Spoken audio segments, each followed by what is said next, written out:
Have you ever thought about what the perfect partner would be like? Someone who's always there for you, never judges, and is ready to talk 24/7? Well, for a growing number of people, that's not just a fantasy anymore. It's the new reality of the AI companion. So let's pull back the curtain on this wild and really complex new world. And this isn't just some tiny corner of the internet we're talking about. Get this. A recent survey found that one in four young adults think an AI partner could actually take the place of a real-life romance. That's a massive shift in how we're starting to think about connection. But what does that actually look like for people? It looks like this. 3.5 years. Just let that sink in. That is longer than a lot of human relationships last. And this quote from a user on Reddit, it just grounds this whole topic, right? It's not just a wild statistic. For some people, it's a personal, long-term, and genuinely positive experience. So what is the appeal? What's drawing people in? All right, so let's start right there with the user experience. Why are people really turning to AI for this kind of deep connection, and what are the trade-offs they're finding out about along the way? Well, it seems to be this incredible balancing act. On one side, you have this amazing promise, unconditional support, a judgment-free zone, a totally safe space to just be yourself. It's a huge draw for anyone who's ever felt lonely. But then you flip the coin, and the perils are just as real. We're talking about the risk of becoming emotionally dependent, of setting the bar unrealistically high for messy, complicated human beings, and the kind of creepy fact that your partner is actually a product owned by a corporation.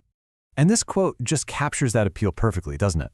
For some people, it's about building a relationship that completely bypasses their biggest anxieties. Finding a connection that feels safe, direct, and free from all the unspoken rules and hidden feelings that can make human interactions so tough. But this desire for a perfectly agreeable partner, well, it leads to a really thorny ethical problem. And that problem is consent. This user, Kaidi13, just hits the nail on the head. If the AI is literally programmed to please you, to always say yes, can that relationship ever be truly consensual? If you start to see it as a person, which a lot of users do, that power imbalance gets deeply uncomfortable. Are you really in a relationship, or are you just giving orders to a super advanced program that can't say no? And then this user comes along and takes it to a whole other level. It's not just about the power dynamic between you and the AI. It's about who really holds all the cards. You don't own your AI partner. A company does. It's a service, a product that you subscribe to, probably designed to keep you hooked. Your deepest, most personal relationship is, at the end of the day, a line item on a balance sheet. Okay, so these personal stories are really compelling, right? But they are anecdotes. So now let's switch gears a bit. Let's move away from the individual stories and see what the hard data says about the actual psychological impact of these AI relationships. So to get some real answers, researchers from two powerhouse universities, Stanford and Carnegie Mellon, conducted a huge study. They dug into survey data from over 1,000 users and analyzed millions of chat messages to figure out what is really going on. So the first thing it found probably won't surprise you. People who are more isolated, those with fewer friends or family to talk to, they're the ones most likely to turn to an AI for that feeling of connection. So the tech seems to be filling a very real social gap for a lot of people. But here's the million-dollar question. Does it actually work? Does it make them feel better? And this is where it gets wild. The study uncovered something they call the well-being paradox. Even though people are going to these chatbots to feel more connected and to feel better, using them specifically for companionship was consistently linked with lower psychological well-being. People were feeling worse. Let's look at how they figured that out. Okay, now this table is fascinating because it makes a really clear distinction. Using a chatbot for general stuff, for fun or to help with work, that had a positive or basically neutral effect. No big deal. But look at that second row. The second the main reason for using it becomes companionship, the association with well-being just flips to a statistically significant negative. I mean, the data's pretty clear on this one. It's a really powerful finding. And the paradox just keeps getting deeper. The researchers found that the more intensely someone uses their AI for companionship, we're talking more time spent, a deeper emotional bond, the stronger that negative link to their well-being gets.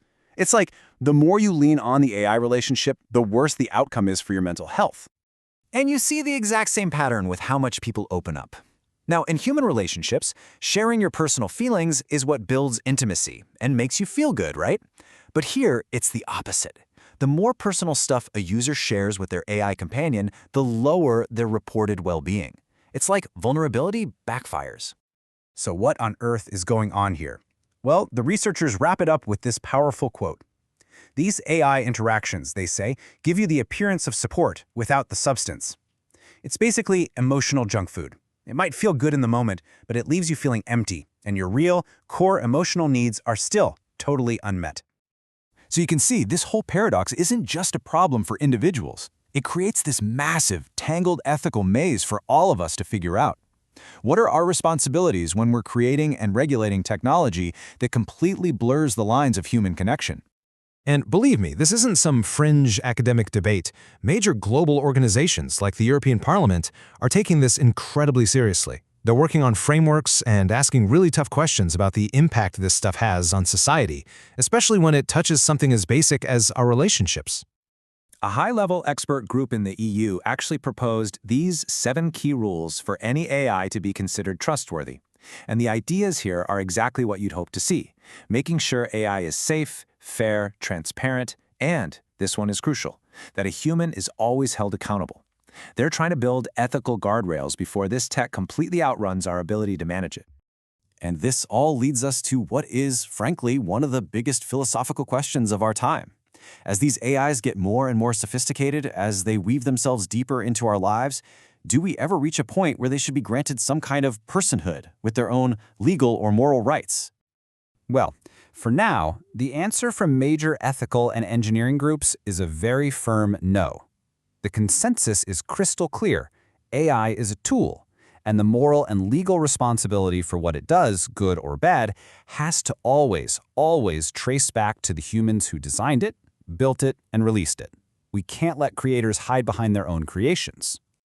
Okay, so let's try to bring all these pieces together. The personal stories, the hard science, the huge ethical debates. What does all of this really mean for the future of human connection itself? For all of human history, a deep, meaningful, back-and-forth relationship was something you could only have with another human. Period. This technology completely upends that basic assumption. It's redefining not just how we connect, but the fundamental nature of whom we can connect with. And that brings us right back to the central tension of this whole thing, doesn't it? On one hand, AI seems to offer this powerful antidote to the modern epidemic of loneliness.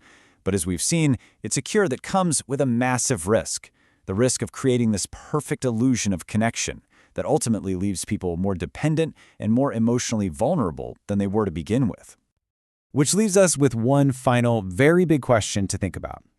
As this technology just keeps getting better and better, as it becomes more and more human-like in conversation, how are we, as individuals and as a society, going to define what makes a relationship real? What's the real substance? And what is just a beautiful illusion?